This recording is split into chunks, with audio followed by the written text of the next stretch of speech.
Assalamualaikum warahmatullahi wabarakatuh. Bismillahirrahmanirrahim. Alhamdulillahi rabbil alamin. Wassalatu wassalamu ala asyrafil anbiya'i wal mursalin Sayyidina wa maulana Muhammadin wa ala alihi wa sahbihi ajma'in, amma ba'du.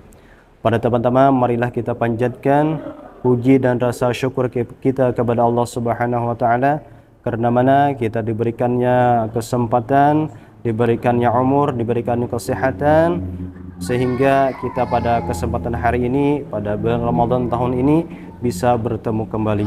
Salawat serta salam tidak lupa pula kita haturkan kepada junjungan Nabi kita, Nabi besar Muhammad sallallahu alaihi wasallam, dan kepada para sahabat beliau, pengikut beliau sampai hari kiamat. Baik sahabat al-khair dimanapun berada, di sini saya akan membacakan daripada perkataan Abdullah bin Mas'ud, yaitu seorang sahabat daripada Rasulullah sallallahu alaihi wasallam.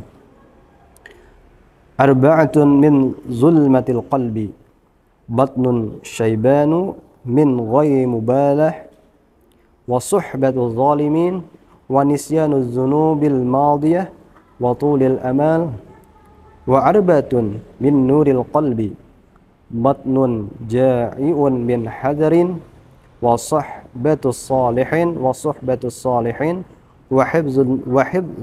hibzul dzunub, wa qasrul amal.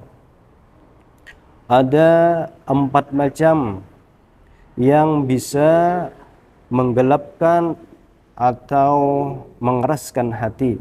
Ada 4 hal yang bisa mengeraskan hati, menggelapkan hati, sehingga membuat kita malas beribadah, malas memperbuat kebaikan. Apa yang 4 macam tadi? Yang pertama adalah perut kenyang tanpa peduli.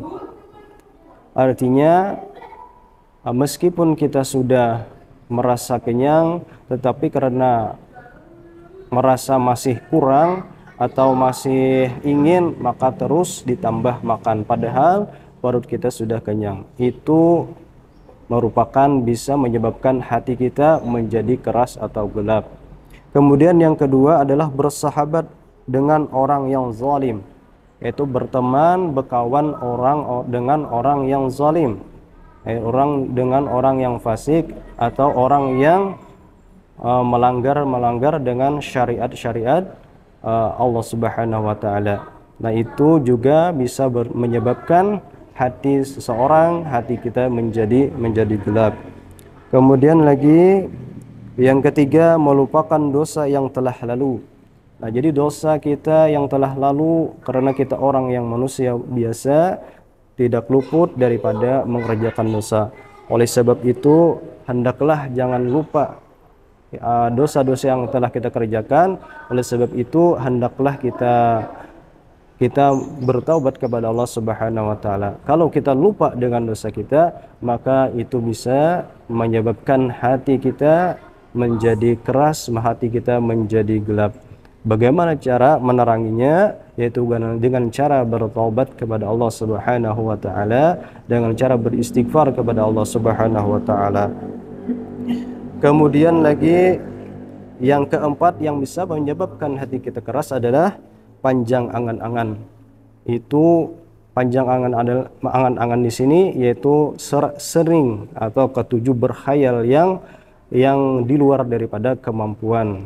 Nah, itu bisa menyebabkan hati kita menjadi keras.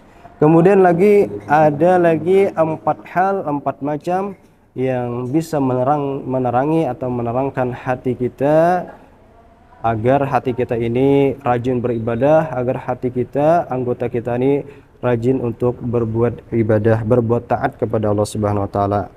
4 macam yaitu yang pertama adalah perut yang lapar karena berhati-hati. Artinya kita berhati-hati dalam makan, berhati-hati dalam minum, agar tidak terjerumus, agar tidak termakan makanan yang bukan hak kita, bukan milik kita. Apalagi kita termakan, maka itu bisa menyebabkan hati kita gelap. Dengan bagaimana agar hati kita bercahaya, yaitu dengan cara berhati-hati dalam makan. Yang syubhat saja kita berhati-hati, apalagi yang tentunya haram, maka hendaklah kita hindari agar hati kita itu terlepas daripada gelapnya hati, agar hati kita menjadi terang. Kemudian yang kedua adalah bersahabat dengan orang-orang saleh. Nah, itu yang kedua bisa menerangi hati kita. Karena dengan bersahabat dengan orang saleh, maka kita juga akan terikut dengan mereka. Seperti misalnya mereka sering bersedekah, maka kita pun akan bisa mengikut mereka. Mereka sering hadir ke majelis ta'lim, maka kita pun akan bisa terikut dengan mereka, akan senang dengan kebaikan karena bersahabat dengan orang saleh. Kemudian yang berikutnya, memeriksa dosa-dosa yang telah lalu. Nah, dosa-dosa yang telah lalu hendaklah diingat dan diistighfari, bukan hanya diingat tapi hendaklah meminta ampun atas dosa yang telah kita lakukan.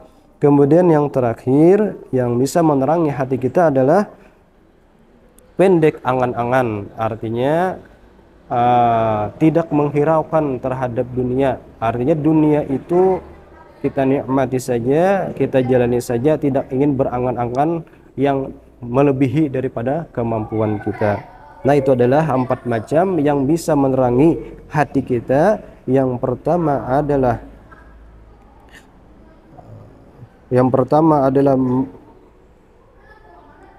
perut yang kosong atau perut yang tidak melebihi daripada kenyang, kemudian bersahabat kepada orang saleh dan beristighfar kepada Allah Subhanahu wa taala dan pendek angan-angan. Kemudian lagi Rasulullah sallallahu alaihi wasallam bersabda, "Inna asyadda ma atakhawwafu alaikum khaslatani, ittiba'ul hawa wa tulul amal. Fa amma ittiba'ul hawa fa innahu ya'dilu 'anil haqq, wa amma tulul amal fal hubbu lid-dunya."